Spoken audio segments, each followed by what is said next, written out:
Of the day की बात करेंगे। आज का हमारा मोटिवेशनल पावरफुल थॉट है कि छोटे छोटे जो निरंतर प्रयास होते हैं वही बड़ी सफलता की ओर ले जाते हैं। किसी भी व्यक्ति को रातों रात एक बड़ी सफलता नहीं मिलती। उसकी जो सफलता आज आप देख पा रहे होंगे वो उसके कल की लगातार छोटे छोटे प्रयत्नों का ही एक स्वरूप आपको दिखाई देगा। जिसकी भी बड़ी सफलता रातों रात मिली है, कई बार उनकी रातों रात सफलता रातों रात गायब भी हो जाती है। तो जिसको स्थायी और बड़ी सफलता चाहिए तो उन्हें लगातार आज ही से छोटे छोटे प्रयत्न करने होंगे और यही छोटे छोटे प्रयत्न बाद में जाकर आपको बड़ी सफलता के रूप में प्राप्त होंगे। चलिए आगे बढ़ेंगे। इसी थॉट के साथ बात करेंगे आपके रिवीजन कल के पढ़ेगा करंट अफेयर के प्रश्नों का। पहला प्रश्न है कि किसने उम्र के अनुसार फिटनेस प्रोटोकॉल का शुभारंभ किया है? तो ये प्रधानमंत्री नरेंद्र मोदी जी के द्वारा। दूसरा प्रश्न, वर्ल्ड मैरीटाइम डे कब मनाया गया है? और ये इस बार 24 सितंबर को मनाया गया। तीसरा प्रश्न है कि G4 देशों का लक्ष्य क्या है? तो G4 देश, इनका लक्ष्य है सुरक्षा परिषद, जो संयुक्त राष्ट्र की सुरक्षा परिषद है उसमें स्थायी सदस्यता प्राप्त करना। इसमें कौन कौन से देश शामिल हैं? तो इसमें इंडिया शामिल है, इसमें ब्राजील शामिल है, इसमें जर्मनी शामिल है और इसमें जापान शामिल है। तो ये 4 देश इसमें शामिल है। बात चौथे प्रश्न की होगी कि 51वां भारतीय अंतर्राष्ट्रीय फिल्म समारोह का आयोजन जनवरी 2021 में कहाँ किया जाएगा? तो इसका आयोजन हमेशा से गोवा में होता है और इस बार भी गोवा में ही होगा। पांचवा प्रश्न, भारत का कब तक देश से क्षय रोग यानी कि टीबी खत्म करने का लक्ष्य है? तो ये 2025 का भारत ने लक्ष्य तय किया है। छठवां प्रश्न है कि संयुक्त राष्ट्र और कौन सा देश 12 दिसंबर को वैश्विक जलवायु शिखर सम्मेलन संयुक्त रूप से आयोजित करेंगे? और ये संयुक्त राष्ट्र के साथ ब्रिटेन करेगा। सातवां प्रश्न है कि राफेल की पहली महिला पायलट कौन बनेगी? और ये होंगी शिवांगी सिंह। याद रखिएगा कल के प्रश्न में एक ऑप्शन शिवांगी स्वरूप भी था, लेकिन इस प्रश्न का सही उत्तर शिवांगी सिंह है, शिवांगी स्वरूप अलग है। आठवां प्रश्न, विश्व जोखिम सूचकांक 2020 में भारत किस स्थान पर है? तो इसमें भारत 89 स्थान पर है। नवा प्रश्न है कि आकाश एजुकेशनल सर्विसेज लिमिटेड के ब्रांड एम्बेसडर कौन बने हैं? तो ये युवराज सिंह बने हैं। और 10वां प्रश्न है कि किस देश के पूर्व क्रिकेट खिलाड़ी डीन जॉन्स का मुंबई में निधन हो गया है? और ये ऑस्ट्रेलिया के खिलाड़ी थे। ये थे हमारे कल के पढ़े गए करंट अफेयर के प्रश्नों का क्विक रिवीजन। आगे बढ़ेंगे, आज के प्रश्नों की बात करेंगे। और आज के करंट अफेयर का पहला प्रश्न है कि बिहार विधानसभा चुनाव के 3 चरणों में मतदान की गणना कब होगी, मतगणना कब होगी? तो इसकी विस्तृत ब्यौरा जो जारी कर दिया गया है और ये मतगणना होने वाली है 10 नवंबर को, यानी कि बी ऑप्शन प्रश्न का सही उत्तर है। अब डिटेल देख लेते हैं क्या है इसकी। तो कोरोना महामारी के साए में बिहार का विधानसभा चुनाव होना है और बिहार की जो 243 विधानसभा सीटें हैं उनके लिए 3 चरण में चुनाव होंगे। 28 अक्टूबर से लेकर ये शुरू होंगे, तो 28 अक्टूबर, 3 नवंबर और 7 नवंबर को, और मतगणना होगी 10 नवंबर को। अच्छा, 10 नवंबर के दिन याद रखिएगा आईपीएल का फाइनल जो है वो भी 10 नवंबर को ही है। भारत के जो मुख्य चुनाव आयुक्त हैं सुनील अरोड़ा, उन्होंने बिहार विधानसभा के चुनाव की तारीखों का ऐलान किया है। तो यहाँ से आपको ये भी समझ में आ गया होगा कि जो भारत निर्वाचन आयोग है वही क्या करता है, विधानसभा चुनाव का संचालन करता है। तो ये आप याद रखिएगा, विधानसभा, लोकसभा और राष्ट्रपति उपराष्ट्रपति इनके चुनाव का संचालन करने का काम किसका होता है? तो ये भारत के जो चुनाव आयोग है उसका। जबकि जो नगरीय निकायों के चुनाव होते हैं, पंचायतों के चुनाव होते हैं, उनका चुनाव का संचालन कौन करता है? तो राज्य निर्वाचन आयोग। अब बात बिहार की करें तो बिहार के साथ साथ मध्य प्रदेश में भी 28 सीटों पर उपचुनाव होंगे, तो ये भी आप याद रखेंगे। बात करेंगे पिछले करंट अफेयर में बिहार से संबंधित। मैंने आपको बताया था 22 सितंबर को कि प्रधानमंत्री ने बिहार में 14,000 करोड़ रुपए की लागत से 9 राजमार्ग परियोजनाओं की आधारशिला रखी और उसके अलावा हर एक गांव को, बिहार के प्रत्येक गांव को तेज रफ्तार इंटरनेट से जोड़ने के लिए हर गांव ऑप्टिकल फाइबर केबल योजना का भी शिलान्यास किया था। इसके अलावा 7 अगस्त को देवलाली, ये महाराष्ट्र में, यहाँ से दानापुर जो कि बिहार में, इनके बीच में पहली किसान रेल सेवा प्रारंभ की गई थी। बात करेंगे बिहार की, तो मैप में देख लीजिए, ये बिहार है। बिहार की राजधानी पटना है। मुख्यमंत्री नीतीश कुमार है अभी वर्तमान में, राज्यपाल फागू चौहान है। लोकसभा की 40 सीटें हैं, राज्यसभा की यहाँ पर 16 सीटें हैं, विधानसभा की 243 सीटें हैं जिन पर चुनाव होना है और विधान परिषद की 75 सीटें हैं। राष्ट्रीय उद्यानों की बात करें तो यहाँ पर वाल्मीकि नेशनल पार्क है। आगे बढ़ेंगे, बात दूसरे प्रश्न की होगी कि विश्व फार्मासिस्ट दिवस कब मनाया जाता है? तो विश्व फार्मासिस्ट दिवस जो मनाया जाता है वो 25 सितंबर को मनाया जाता है, यानी कि ए ऑप्शन प्रश्न का सही उत्तर है। डिटेल लिख लीजिए क्या है। तो विश्व फार्मासिस्ट दिवस, वर्ल्ड फार्मासिस्ट डे, ये मनाया जाता है हर साल 25 सितंबर को, ये आप याद रखेंगे। और ये दिन स्वास्थ्य सुधार में एक फार्मासिस्ट की भूमिका के बारे में जागरूकता उत्पन्न करने के लिए मनाया जाता है। सामान्य रूप से फार्मासिस्ट बताएं कौन होता है, तो आप मेडिकल स्टोर पे जाते हैं तो मेडिकल स्टोर पे जो लोग होते हैं वो एक्चुअल में फार्मासिस्ट होते हैं। तो ये फार्मासिस्ट की सामान्य पहचान है।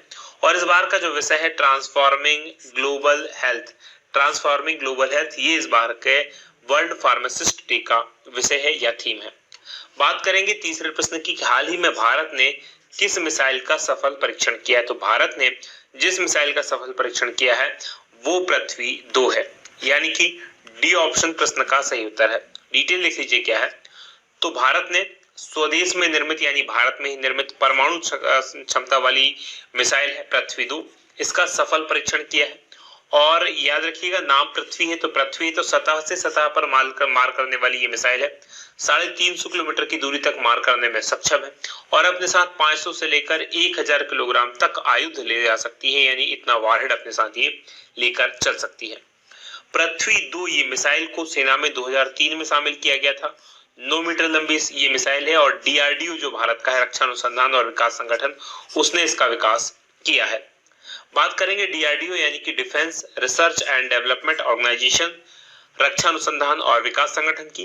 तो 1958 में स्थापना हुई थी। जी सतीश रेड्डी इसके अध्यक्ष हैं और इनके कार्यकाल को 2 साल का एक्सटेंशन दिया गया है, तो इनका कार्यकाल बढ़ाकर 2022 कर दिया गया है। इसका मोटो है वलश्य मूलम विज्ञानम, यानी कि स्ट्रेंथ ओरिजिन इन साइंस। बात करेंगे चौथे प्रश्न की कि भारतीय चिकित्सा परिषद के स्थान पर कौन सा आयोग 25 सितंबर से अस्तित्व में आ गया है, और इस आयोग का नाम है राष्ट्रीय चिकित्सा आयोग या national medical commission. C option प्रश्न का सही उत्तर है। पहले क्या था, पहले जो था इंडियन मेडिकल काउंसिल था, तो परिषद की जगह पर अब क्या आ गया है, आयोग। डिटेल लिख लीजिए क्या है।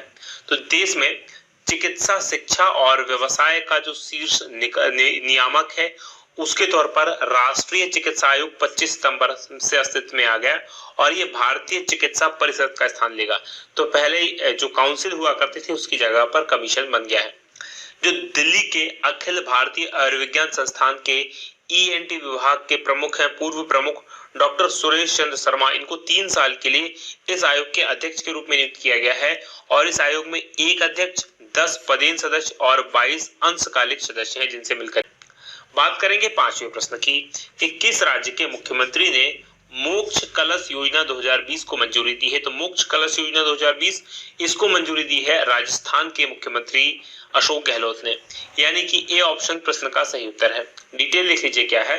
तो राजस्थान के मुख्यमंत्री अशोक गहलोत, इन्होंने राजस्थान राज्य सड़क परिवहन निगम की मोक्ष कलश योजना 2020 इस योजना को मंजूरी दी है और इस मोक्ष कलश योजना का उद्देश्य यह है कि हरिद्वार में गंगा में अपने प्रियजनों की जो अस्थियां होती हैं, राख होती हैं, उसको विसर्जित करने के लिए मृतक के परिवार के 2 सदस्यों को मुफ्त बस यात्रा की अनुमति देना।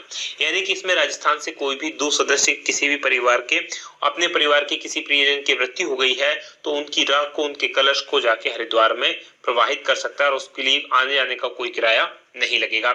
इस योजना को चलाने के लिए जो राज्य सड़क परिवहन निगम है वो नोडल एजेंसी होगी, जबकि इसका जो खर्च दिया जाएगा वो देवस्थान विभाग के द्वारा दिया जाएगा। बात पिछले करंट अफेयर में राजस्थान से संबंधित करते हैं तो 22 अगस्त के करंट अफेयर में मैंने आपको बताया था कि राजस्थान सरकार ने इंदिरा रसोई योजना लॉन्च की है और इसमें 8 रुपए में, कितने रुपए में, 8 रुपए में गरीब लोगों को भरपेट भोजन दिया जा रहा है। बात राजस्थान की कर लेते हैं तो मैप में देख लीजिए, राजस्थान सबसे अधिक क्षेत्रफल वाला राज्य है राजस्थान भारत का। इसकी राजधानी जयपुर है जिसको पिंक सिटी के नाम से भी जानते हैं। मुख्यमंत्री अशोक गहलोत है, कांग्रेस की सरकार है, राज्यपाल कलराज मिश्र हैं। लोकसभा की 25 सीटें हैं, राज्यसभा की 10 सीटें और विधानसभा की यहाँ पर 200 सीट है। वहीं प्रमुख राष्ट्रीय उद्यानों की बात करें तो सरिस्का नेशनल पार्क यहाँ पर है, माउंट आबू नेशनल पार्क है, डेजर्ट नेशनल पार्क है, केवलादेव नेशनल पार्क है, रणथंबोर नेशनल पार्क है और मुकुंदा हिल्स नेशनल पार्क यहाँ पर है। बात करेंगे 6वें प्रश्न की कि हाल ही में किस पार्श्व गायक कोविड-19 के कारण इनका निधन हो गया है और इनका नाम है एसपी बाला सुब्रमण्यम, यानी कि सी ऑप्शन प्रश्न का सही उत्तर है। डिटेल लिख लीजिए क्या है। तो जाने माने पार्श्व गायक एसपी बाला सुब्रमण्यम, इनका चेन्नई में निधन हो गया। 74 साल इनकी एज थी और इन्होंने 16 भारतीय भाषाओं में करीब 40,000 से अधिक गानों का रिकॉर्ड करके वर्ल्ड रिकॉर्ड बनाया है। Guinness book of world record में भी इनका नाम दर्ज है। बाला सुब्रमण्यम, इनका कोविड-19 से संक्रमित होने के बाद एक अस्पताल में इनको भर्ती करवाया गया था और वहीं पर इनकी मृत्यु हो गई। बात पिछले करंट अफेयर में कुछ और जो निधन हुए थे उनकी करें तो 24 सितंबर को मैंने आपको बताया था कि कोरोना वायरस के कारण ही जो केंद्रीय रेल राज्य मंत्री है सुरेश चेन्नावासप्पा अंगड़ी, इनका भी निधन हो गया। एम्स में इनका इलाज चल रहा था। इसके अलावा 24 सितंबर को ही मैंने आपको बताया था कि मराठी हिंदी फिल्म और जानी मानी थिएटर एक्ट्रेस आशालता बावगांवकर, इनका भी निधन हो गया। बात होगी अब 7वें प्रश्न की कि किस परमाणु वैज्ञानिक का कोविड-19 से निधन हो गया। तो एक और परमाणु वैज्ञानिक जिनका निधन हो गया है, इनका नाम है डॉक्टर शेखर बसु, यानी कि डी ऑप्शन प्रश्न का सही उत्तर है। डिटेल लिख लीजिए क्या है। तो विख्यात परमाणु वैज्ञानिक और परमाणु ऊर्जा आयोग के पूर्व अध्यक्ष डॉक्टर शेखर बसु, इनका कोविड-19 के कारण निधन हो गया और ये पद्मश्री से इनको सम्मानित किया गया था। 68 वर्ष की इनकी आयु थी। बसु ने भारत की परमाणु ऊर्जा से संचालित जो पहली पनडुब्बी थी INS अरिहंत, इसके निर्माण में काफी इंपोर्टेंट रोल प्ले किया था। तो ये आपको याद रखिएगा। अच्छा, इसमें ये भी पूछा जा सकता है, एक और आपका क्वेश्चन क्लियर हो गया कि ऐसी कौन सी पनडुब्बी है जो परमाणु ऊर्जा से संचालित होती है। तो INS अरिहंत। मैकेनिकल इंजीनियर थे डॉक्टर बसु और देश के परमाणु ऊर्जा कार्यक्रम में इनके योगदान के लिए इनको जाना जाता है। बात 8वें प्रश्न की होगी कि PC ब्रांड एसर इंडिया ने ब्रांड एम्बेसडर के तौर पर कौन बने हैं। तो इस एसर इंडिया के जो ब्रांड एम्बेसडर बने हैं, ये बने हैं सोनू सूद, यानी कि ए ऑप्शन प्रश्न का सही उत्तर है। डिटेल लिख लीजिए क्या है। तो अग्रणी personal computer PC brand Acer India ने अभिनेता सोनू सूद को अपना ब्रांड एम्बेसडर बनाया है और एसर इंडिया के ब्रांड एम्बेसडर के रूप में सोनू सूद सोशल मीडिया पर एसर के जो अलग अलग उत्पाद हैं उनका समर्थन करेंगे, प्रचार प्रसार करेंगे और प्रौद्योगिकी के माध्यम से लोगों के जीवन को कैसे बेहतर बनाया जा सकता है, इसकी एसर की जो प्रतिबद्धता है उस अभियान का भी ये नेतृत्व करेंगे। बात करते हैं पिछले करंट अफेयर के और ब्रांड एम्बेसडर की। तो मैंने आपको बताया था कि 25 सितंबर को कल के करंट अफेयर में ही, यानी कि आकाश एजुकेशनल सर्विसेज लिमिटेड ने क्रिकेटर युवराज सिंह को अपने ब्रांड एम्बेसडर के रूप में नियुक्त किया है। उसके अलावा ऑनलाइन पोकर प्लेटफॉर्म है 9 स्टेक्स, इसने सुरेश रैना को अपना ब्रांड एम्बेसडर बनाया। इसके अलावा बजाज अलियांस लाइफ ने आयुष्मान खुराना को अपना ब्रांड एम्बेसडर बनाया और यूनिसेफ ने भी आयुष्मान खुराना को क्या नियुक्त किया है। तो आयुष्मान खुराना को यूनिसेफ ने एडवोकेट नियुक्त किया है बच्चों के अधिकारों के लिए। और टाइम्स के द्वारा भी आयुष्मान खुराना को जो अभी 100 लोगों की सूची जारी की गई है उसमें शामिल किया गया है। भारतीयों को 5 भारतीय शामिल हैं। प्रधानमंत्री जी भी हैं, आयुष्मान खुराना भी हैं, सुंदर पिचाई हैं, तो उनमें एक आयुष्मान खुराना भी है, याद रखेंगे। इसके अलावा स्पोर्ट्स आईवेयर ब्रांड है ओकले, इसने भारतीय क्रिकेटर रोहित शर्मा को अपना ब्रांड एम्बेसडर बनाया है। 9वां प्रश्न है कि वैश्विक महामारी कोरोना के कारण इंडोर हॉकी विश्व कप कब तक के लिए स्थगित कर दिया गया है। तो इसको जो है 2022 तक के लिए स्थगित कर दिया गया है। सी ऑप्शन प्रश्न का सही उत्तर है। डिटेल लिख लीजिए क्या है। तो वैश्विक महामारी कोरोना वायरस, इसके प्रभाव के कारण जो अंतर्राष्ट्रीय हॉकी महासंघ है FIH और बेल्जियम हॉकी संघ है, दोनों ने संयुक्त रूप से फरवरी 2021 में आयोजित होने वाला था इंडोर हॉकी विश्व कप, इसको 2 से लेकर 6 फरवरी 2022 तक के लिए स्थगित कर दिया गया है, यानी कि अब इसका आयोजन 2022 में किया जाएगा। ये इंडोर हॉकी विश्व कप का 6ठा संस्करण है और इसमें महिला और पुरुष दोनों वर्गों से 12-12 टीमें हिस्सा लेंगी। पिछली बार की बात करें 2018 की, तो इसमें जर्मनी के बर्लिन में आयोजित हुआ था ये, और इसमें पुरुष वर्ग में ऑस्ट्रिया विजेता रहा था और महिला वर्ग में जर्मनी की टीम विजेता बनी थी। बात करेंगे 10वें प्रश्न की कि अखिल भारतीय फुटबॉल महासंघ यानी कि AIFF, इसने 2019-20 के लिए फुटबॉलर ऑफ द ईयर किसे चुना है। तो ये 2 खिलाड़ी चुने गए हैं। पुरुष वर्ग से चुने गए हैं गुरप्रीत सिंह संधू जो कि गोलकीपर हैं, और महिला टीम से चुनी गई है संजू यादव। तो ये आपको याद रखना है, 2 खिलाड़ी चुने गए हैं, यानी कि डी ऑप्शन प्रश्न का सही उत्तर है। डिटेल लिख लीजिए क्या है। तो भारतीय फुटबॉल पुरुष टीम के गोलकीपर गुरप्रीत सिंह संधू और महिला टीम की मिडफील्डर संजू यादव, इनको 2019-20 के लिए जो अखिल भारतीय फुटबॉल महासंघ है इसने फुटबॉलर ऑफ द ईयर के खिताब के लिए चुना है। गुरप्रीत जो है इनको पहली बार ये सम्मान मिला है और सुब्रत पॉल के बाद दूसरे गोलकीपर हैं जिनको ये सम्मान दिया गया है। रतनबाला देवी की बात करें जिनको महिला, और अनिरुद्ध थापा को पुरुष वर्ग में emerging footballer of the year का पुरस्कार दिया गया है। अब आज के प्रश्न, कल के प्रश्न की बात करेंगे। मैंने आपसे कल प्रश्न पूछा था कि किस प्रदेश सरकार ने विशेष सुरक्षा बल एसएसएफ के गठन की अधिसूचना जारी की है, और ये की गई है उत्तर प्रदेश सरकार के द्वारा, यानी कि बी ऑप्शन प्रश्न का सही उत्तर है। आप में से बहुत सारे लोगों ने इस प्रश्न का सही उत्तर दिया। जिन लोगों ने सही उत्तर दिया उनको बहुत बहुत बधाई।